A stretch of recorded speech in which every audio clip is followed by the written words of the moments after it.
ವೀಕ್ಷಕರೇ, ಈ ಕಾರ್ಯಕ್ರಮವನ್ನು ವೀಕ್ಷಿಸುತ್ತಿರುವಂಥ ಪ್ರತಿಯೊಬ್ಬರಿಗೂ ನನ್ನ ಆತ್ಮಿಕ ವಂದನೆಗಳು. ಈ ಕಾರ್ಯಕ್ರಮವನ್ನು ನೀವು ತಪ್ಪದೇ ನೋಡುತ್ತಿದ್ದೀರಾ. ಮಾತ್ರವಲ್ಲ, ಈ ಕಾರ್ಯಕ್ರಮದ ಮುಖಾಂತರವಾಗಿ ಸ್ವಾಮಿ ನಿಮ್ಮ ಹೃದಯಗಳಲ್ಲಿ, ನಿಮ್ಮ ಜೀವನದಲ್ಲಿ ಹಲವಾರು ಅದ್ಭುತ ಕಾರ್ಯಗಳನ್ನು ಮಾಡಿದ್ದಾನೆ ಎಂಬುದಾಗಿ ನಮಗೆ ಸಾಕ್ಷಿಯಾಗಿ ನೀವು ಪತ್ರಗಳ ಮುಖಾಂತರ, ಕರೆಗಳ ಮುಖಾಂತರ ತಿಳಿಯಲ್ಪಡಿಸಿದ್ದೀರಾ. ನೀವು ಕೊಟ್ಟದಂಥ ಆ ಸಾಕ್ಷಿಗಾಗಿ ನಾವು ಕರ್ತನನ್ನು ಸ್ತುತಿಸುತ್ತಿದ್ದೇವೆ. ಮಾತ್ರವಲ್ಲ, ಈ ಕಾರ್ಯಕ್ರಮದಲ್ಲಿ ನಿಮ್ಮ ಸಾಕ್ಷಿಗಳನ್ನು ಹಂಚಿಕೊಳ್ಳಬೇಕೆಂಬುದಾಗಿ ಸಹ ನಮಗೆ ಪತ್ರಿಕೆ ಬರೆದಿದ್ದೀರಾ. ಅದಕ್ಕಾಗಿ ನಾವು ಸಿದ್ಧತೆಯನ್ನು ಮಾಡುತ್ತಾ ಇದ್ದೇವೆ. ಈ ದಿನವೂ ಸಹ ಈ ಕಾರ್ಯಕ್ರಮವನ್ನು ವೀಕ್ಷಣೆ ಮಾಡುತ್ತಿರುವ ಈ ಕ್ಷಣದಲ್ಲಿ ಸ್ವಾಮಿ ನಿಮ್ಮನ್ನು ಮುಟ್ಟುತ್ತಾನೆ ಎಂಬುದಾಗಿ ನಾನು ಕರ್ತನಲ್ಲಿ ನಂಬಿಕೆಯಿಂದ ಈ ಕಾರ್ಯವನ್ನು ನಿಮಗೆ ಪ್ರಸಾರ ಮಾಡ್ತಿದ್ದೇವೆ. ಬನ್ನಿ ಪ್ರಿಯರೇ, ನಾವು ಕರ್ತನ ವಾಕ್ಯವನ್ನು ಧ್ಯಾನ ಮಾಡೋಣ. ಐಸಾಯ ಪ್ರವಾದನೆ ಗ್ರಂಥ 66ನೇ ಅಧ್ಯಾಯ 13ನೇ ವಚನದಲ್ಲಿ ಕರ್ತನಾದ ದೇವರು ಇಂತೆನ್ನುತ್ತಾನೆ, ತಾಯಿ ಮಗುವನ್ನು ಸಂತೈಸುವ ಪ್ರಕಾರ ನಾನು ನಿಮ್ಮನ್ನು ಸಂತೈಸುವೆನು. ತಾಯಿ ಮಗುವನ್ನು ಸಂತೈಸುವ ಪ್ರಕಾರ. ಈ ಲೋಕದಲ್ಲಿ ಇರುವ ಜನರಿಗೆ ಒಂದು ದೊಡ್ಡ ನಂಬಿಕೆ ಏನಂದರೆ, ತಾಯಿಯ ಸಂತೈಸುವಿಕೆಯೇ ದೊಡ್ಡ ಒಂದು ಸಂತೈಸುವಿಕೆ. ತಾಯಿ ಸಂತೈಸುವ ಪ್ರಕಾರ ಈ ಲೋಕದಲ್ಲಿ ಯಾರು ಸಂತೈಸಲು ಸಾಧ್ಯವಿಲ್ಲ ಎಂಬುದಾದಂಥ ಒಂದು ನಂಬಿಕೆ ಎಲ್ಲರ ಹೃದಯದಲ್ಲಿದೆ. ತಾಯಿಯ ಆಶೀರ್ವಾದವೇ ದೊಡ್ಡ ಆಶೀರ್ವಾದ. ತಾಯಿಯ ಪ್ರೀತಿಗಿಂತ ಮಿಗಿಲಾದ ಪ್ರೀತಿ ಇಲ್ಲ. ಇದೇ ಲೋಕದಲ್ಲಿ ಇರುವಂಥ ವ್ಯಕ್ತಿಗಳ ನಂಬಿಕೆ. ಒಂದು ಸಮಯ ಒಂದು ತಾಯಿ ತನ್ನ ಮಗುವನ್ನು ಮರಗಳಿರುವ ಪ್ರದೇಶಕ್ಕೆ ಕರ್ಕೊಂಡು ಹೋಗಿ ತನ್ನ ಮಗುವ ಮುಖಕ್ಕೆ ತನ್ನನ್ನು ಬಚ್ಚಿಟ್ಟುಕೊಂಡು ತನ್ನ ಮಗು ಏನು ಮಾಡುತ್ತದೋ ಎಂಬುದಾಗಿ ನೋಡಿದಾಗ ಆ ಮಗು ಅಳಲು ಪ್ರಾರಂಭಿಸಿತ್ತು. ಅದು ಅಳುವ ಶಬ್ದವನ್ನು ಕೇಳಿ ಪಕ್ಕದಲ್ಲಿರುವಂಥ ಮಿತ್ರರು ಬಂದು ಅದನ್ನು ಸಂತೈಸಲು ಪ್ರಯತ್ನ ಮಾಡಿದಾಗ ಸಹ ಅದು ಅಳುವನ್ನು ನಿಲ್ಲಿಸಲೇ ಇಲ್ಲ. ಅದು ಇನ್ನೂ ಜೋರಾಗಿ ಅಳಲು ಪ್ರಾರಂಭಿಸಿತ್ತು.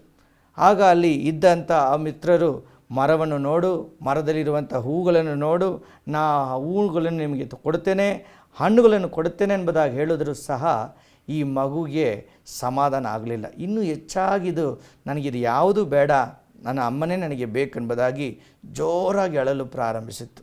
ಇದನ್ನು ನೋಡಿದ ತಾಯಿ ಓಡಿ ಬಂದು ತನ್ನ ಮಗುವನ್ನು ಅಪ್ಪಿಕೊಂಡಾಗ ಆ ಮಗುಗೆ ಆನಂದ, ಸಮಾಧಾನ, ಸಂತೋಷ ಉಂಟಾಯಿತಂತೆ.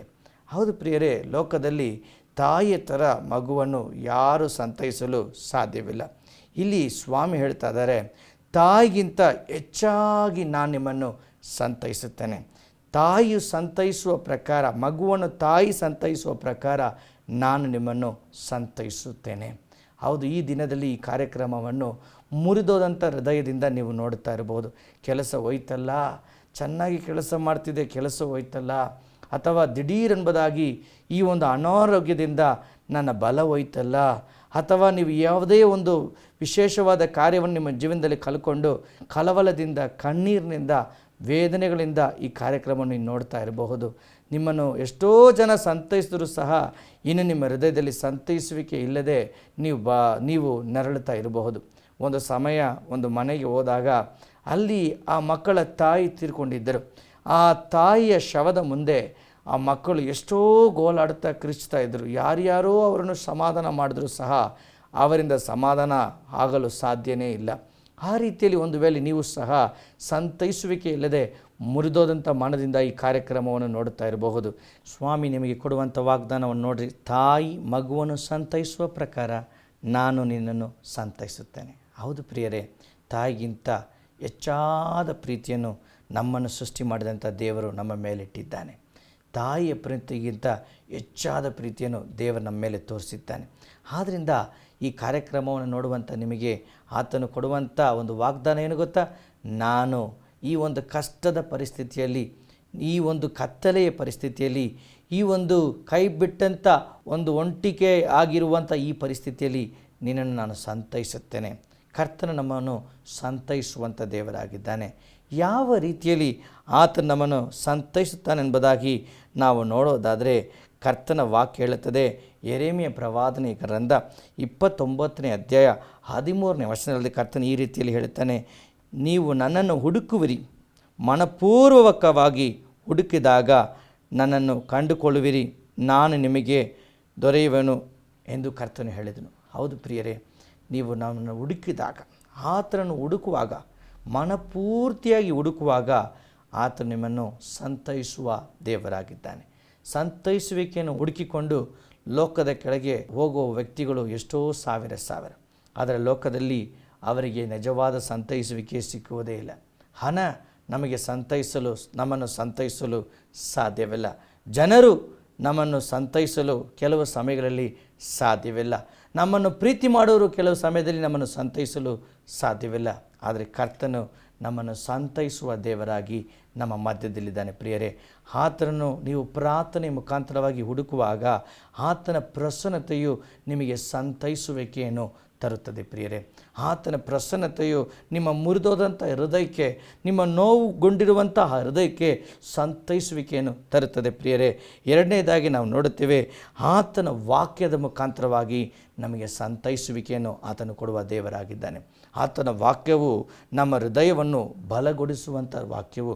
ಆತನ ವಾಕ್ಯದಲ್ಲಿ ಜೀವವಿದೆ ಎಂಬುದಾಗಿ ಸತ್ಯವೇದ ನಮಗೆ ಹೇಳುತ್ತದೆ. ಪ್ರಿಯರೇ, ಆತನ ವಾಕ್ಯವನ್ನು ಕೇಳುತ್ತಾ ನೀವು ನಡೆಯುವಾಗ ನಿಮ್ಮ ಮುರಿದೋದಂತಹ ಹೃದಯಕ್ಕೆ, ನಂಬಿಕೆ ಇಲ್ಲದೇ ಇರುವಂಥ ಹೃದಯಕ್ಕೆ, ಸೋತೋಗಿರುವಂಥ ಆ ಮನಸ್ಸಿಗೆ ಬಲ ಉಂಟಾಗುತ್ತೆ. ಪ್ರಿಯರೇ, ಆತನ ವಾಕ್ಯದಿಂದ ನಿಮ್ಮನ್ನು ಸಂತೈಸುವ ದೇವರಾಗಿದ್ದಾನೆ. ಮೂರನೇದಾಗಿ ಕರ್ತನ ವಚನ ಹೇಳುತ್ತದೆ, ಆತನ ಆತ್ಮದಿಂದ ನಮ್ಮನ್ನು ಸಂತೈಸುತ್ತಾನೆ. He will comfort us by the spirit. ಆತನ ಆತ್ಮದಿಂದ ನಮ್ಮನ್ನು ಸಂತೈಸುತ್ತಾನೆ. ದೇವರ ಆತ್ಮನು, ಪವಿತ್ರ ಆತ್ಮನು ನಮ್ಮ ಮೇಲೆ ಬರುವಾಗ, ನಮ್ಮ ಹೃದಯದಲ್ಲಿ ಬರುವಾಗ, ಆತ ನಮ್ಮ ಜೊತೆಯಲ್ಲಿದ್ದು ನಾವು ಹೋಗುವಂಥ ಪ್ರತಿಯೊಂದು ಕಷ್ಟಗಳ ಪಾದೆಯಲ್ಲಿ, ಪ್ರತಿಯೊಂದು ಕಷ್ಟಗಳ ದಾರಿಯಲ್ಲಿ ನಮ್ಮ ಜೊತೆಯಲ್ಲಿದ್ದು ಆತನು ನಮಗೆ ಸಂತೈಸುವಿಕೆಯನ್ನು ಕೊಡುವಂಥ ದೇವರಾಗಿದ್ದಾನೆ. ಈ ಕಾರ್ಯಕ್ರಮವನ್ನು ಹೃದಯದಲ್ಲಿ ತುಂಬ ನೋವಿನಿಂದ ವೀಕ್ಷಣೆ ಮಾಡ್ತಿದ್ದೀರಾ ಎಂಬುದಾಗಿ ಪವಿತ್ರಾತ್ಮರು ಈಗ ನನಗೆ ಆತ್ಮದ ಕಣ್ಣುಗಳಿಂದ ಅದನ್ನು ತೋರಿಸಿಕೊಡ್ತಿದ್ದಾರೆ. ಅನೇಕರು ಬಾಡಿ ಹೋಗಿ ಸೋತೋಗರಾಗಿ ಈ ಒಂದು ಕಾರ್ಯಕ್ರಮವನ್ನು ನೀವು ನೋಡ್ತಾ ಇದ್ದೀರಾ. ಪವಿತ್ರಾತ್ಮರು ಈ ಕಾರ್ಯಕ್ರಮದ ಮುಖಾಂತರವಾಗಿ, ಈ ವಾಕ್ಯದ ಮುಖಾಂತರವಾಗಿ ನಿಮ್ಮನ್ನು ಈಗಲೇ ಮುಟ್ಟುತ್ತಿದ್ದಾರೆ. ಪ್ರಿಯರೇ, ಒಂದು ವೇಳೆ ನೀವು ಅಧಿಕವಾಗಿ ಪ್ರೀತಿ ಮಾಡಿದಂಥ ವ್ಯಕ್ತಿ ಈ ಲೋಕದಲ್ಲಿ ಇಲ್ಲದೇ ಇರುವ ಕಾರಣದಿಂದ ನೀವು ನೊಂದೋಗಿರಬಹುದು, ಅಥವಾ ನಿಮ್ಮ ಕೆಲಸ ಹೋಯಿತಲ್ಲ ಅಂತ ಹೇಳಿ ಕೆಲಸವನ್ನು ಕಳೆದುಕೊಂಡು ನಿಮ್ಮ ಹೃದಯದಲ್ಲಿ ನೀವು ಸೋತೋಗರಾಗಿ ಈ ಒಂದು ಕಾರ್ಯಕ್ರಮವನ್ನು ನೋಡುತ್ತಾ ಇರಬಹುದು. ಹಲವಾರು ವ್ಯಕ್ತಿಗಳು ನಮಗೆ ಕರೆ ಮಾಡಿ ಹೇಳ್ತಾರೆ, ನಾನು ಮಂತ್ರ ಕಟ್ಟುಗಳಿಂದ ಕಷ್ಟಪಡ್ತಾ ಇದ್ದೇನೆ, ಸಾಲಗಳಲ್ಲಿ ಕಷ್ಟಪಡ್ತಾ ಇದ್ದೇನೆ, ನನ್ನ ಯಜಮಾನರು ಅಥವಾ ನನ್ನ ಹೆಂಡತಿ ಅಥವಾ ನನ್ನ ಮಕ್ಕಳು ನನ್ನನ್ನು ಬಿಟ್ಟು ದೂರವಾಗಿ ಹೋಗಿದ್ದಾರೆ ಎಂಬುದಾಗಿ ಹೇಳಿ ಕಣ್ಣೀರಿನಿಂದ ನೀವು ಪ್ರಾರ್ಥನೆಗಾಗಿ ನಮಗೆ ಫೋನ್ ಮಾಡ್ತಾ ಇದ್ದೀರಿ. ಈ ಒಂದು ಕಾರ್ಯದಲ್ಲಿ ನರಳುತ್ತಾ ಇರುವಂಥ ನಿಮಗೆ ಸ್ವಾಮಿ ಕೊಡುವಂಥ ಧೈರ್ಯ ಏನು ಗೊತ್ತಾ? ತಾಯಿಯ ಪ್ರಕಾರ, ತಾಯಿ ಮಗುವನ್ನು ಸಂತೈಸುವ ಪ್ರಕಾರ ನಾನು ನಿನ್ನನ್ನು ಸಂತೈಸುತ್ತೇನೆ. ಬನ್ನಿ ಪ್ರಿಯರೇ, ನಾವು ಪ್ರಾರ್ಥನೆ ಮಾಡೋಣ. ಈ ಪ್ರಾರ್ಥನೆ ಮಾಡುವ ಈ ಕ್ಷಣದಲ್ಲಿ, ಈ ಸಮಯದಲ್ಲಿ ನಿಮ್ಮ ಪಕ್ಕದಲ್ಲಿ ಯೇಸು ಸ್ವಾಮಿ ಬಂದು ನಿಮ್ಮನ್ನು ಮುಟ್ಟಿ ನಿಮಗೆ ಶಾಂತಿ ಸಮಾಧಾನವನ್ನು ಕೊಟ್ಟು ನಿಮ್ಮನ್ನು ಸಂತೈಸಿ ನಿಮ್ಮನ್ನು ಬಲಗೊಳಿಸುತ್ತಾನೆ.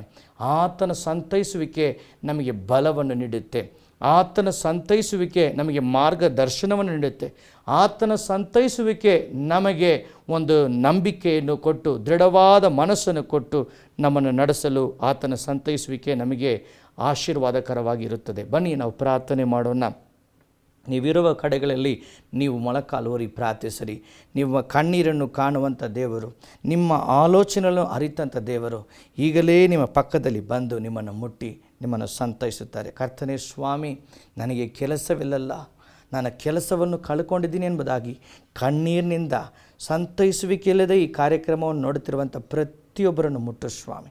ನಾನು ಪ್ರೀತಿ ಮಾಡಿದವರು ನನ್ನನ್ನು ಹಗಲಿ ದೂರವಾಗಿ ಹೋದ್ರಲ್ಲ ಎಂಬುದಾಗಿ ಕಣ್ಣೀರಿಡುವವರನ್ನು ನೋಡು ಸ್ವಾಮಿ. ಸ್ವಾಮಿ, ಮುರಿದೋದಂಥ ಕುಟುಂಬಗಳನ್ನು, ಸಂಬಂಧಗಳನ್ನು ನೋಡು ಸ್ವಾಮಿ. ಅನಾರೋಗ್ಯದಿಂದ ನರಳುತ್ತಾ ಇರುವಂಥ ಪ್ರತಿಯೊಬ್ಬರನ್ನು ಮುಟ್ಟು ಸ್ವಾಮಿ. ಮಂತ್ರ ಕಟ್ಟುಗಳಿಂದ ಸ್ವಾಮಿ ಬಾಧೆ ಪಡುತ್ತಿರುವಂಥ ಪ್ರತಿಯೊಬ್ಬರನ್ನು ಮುಟ್ಟು ಸ್ವಾಮಿ. ನಿನ್ನ ಸಂತೈಸುವಿಕೆ ಈಗಲೇ ಈ ಕ್ಷಣದಲ್ಲೇ ಅವರಿಗೆ ಉಂಟಾಗಲಿ ಸ್ವಾಮಿ. ಅವರ ಹೃದಯವನ್ನು, ಅವರ ಮನಸ್ಸನ್ನು ಬಲಗೊಳಿಸು ಸ್ವಾಮಿ. ಎಲ್ಲ ಕಣ್ಣೀರು ನೀಗಲಿ, ಎಲ್ಲ ರೀತಿಯಾದ ಅವಸ್ಥೆಗಳು ನೀಗಲಿ. ಈಗಲೇ ನಿಮ್ಮ ಪವಿತ್ರಾತ್ಮದ ಪ್ರಸನ್ನತೆ ಅವರ ಮೇಲೆ ಬರಲಿ ಸ್ವಾಮಿ. ಕರ್ತನೇ, ಈಗಲೇ ರೋಗಗಳನ್ನು ಮುಟ್ಟಿ ಸ್ವಸ್ಥತೆಯನ್ನು ಕೊಟ್ಟಿದ್ದಕ್ಕಾಗಿ ಸ್ತೋತ್ರ. ಕುಟುಂಬಗಳನ್ನು ಆಶೀರ್ವದಿಸೋದಕ್ಕಾಗಿ ಸ್ತೋತ್ರ ಸ್ವಾಮಿ. ನಾನು ಏನು ಮಾಡಲಿ, ನನ್ನ ಕೆಲಸವಿಲ್ಲವಲ್ಲ ಎಂಬುದಾಗಿ ಕಣ್ಣೀರಿಡುತ್ತಿರುವಂಥ ಪ್ರತಿಯೊಬ್ಬರಿಗೂ ಒಳ್ಳೆಯ ಕೆಲಸವನ್ನು ಕೊಟ್ಟಿದ್ದಕ್ಕಾಗಿ ಸ್ತೋತ್ರ. ಮನೆ ಕಟ್ಟಲು ಸಹಾಯವಿಲ್ಲವಲ್ಲ ಎಂಬುದಾಗಿ ಕಷ್ಟಪಡ್ತಿರುವಂಥ ಪ್ರತಿಯೊಬ್ಬರಿಗೂ ಸಹಾಯ ಮಾಡೋದಕ್ಕಾಗಿ ಸ್ತೋತ್ರ. ಬಲಗೊಳಿಸೋದಕ್ಕಾಗಿ ಸ್ತೋತ್ರ. ನೀವು ಎಲ್ಲ ಗಣಮಾನ ಮಹಿಮೆ ನಿಮಗೆ ಸಲ್ಲಿಸುತ್ತೇವೆ ಯೇಸುವಿನ ನಾಮದಲ್ಲಿ ತಂದೆಯೇ, ಆಮೇನ್. ಕರ್ತನ ಆತ್ಮವು ಒಬ್ಬೊಬ್ಬರ ಮೇಲೆ ಇಳಿದ್ರನ್ನು ನನ್ನ ಆತ್ಮದಲ್ಲಿ ನೋಡುತ್ತಾ ಇದ್ದೇನೆ.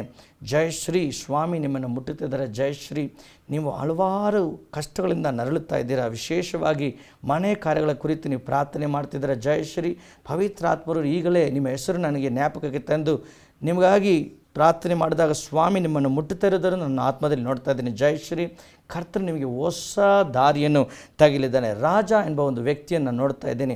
ಕೆಲಸ ಕಾರ್ಯಕ್ಕಾಗಿ ನೀವು ಅಲ್ಲಿ ಇಲ್ಲಿ ಅಳಿತಾ ಇದ್ದೀರಾ. ಸ್ವಾಮಿ ನಿಮ್ಮನ್ನು ಮುಟ್ಟಿ ಈ ಒಂದು ವಾರದಲ್ಲಿ ಕೆಲಸ ಕಾರ್ಯದಲ್ಲಿ ಅದ್ಭುತ ಕಾರ್ಯಗಳನ್ನು ಮಾಡ್ತಾ ಇದ್ದಾರೆ. ಲೋಕೇಶ್, ಕರ್ತನು ನಿಮ್ಮನ್ನು ಮುಟ್ಟುತ್ತಾ ಇದ್ದಾರೆ.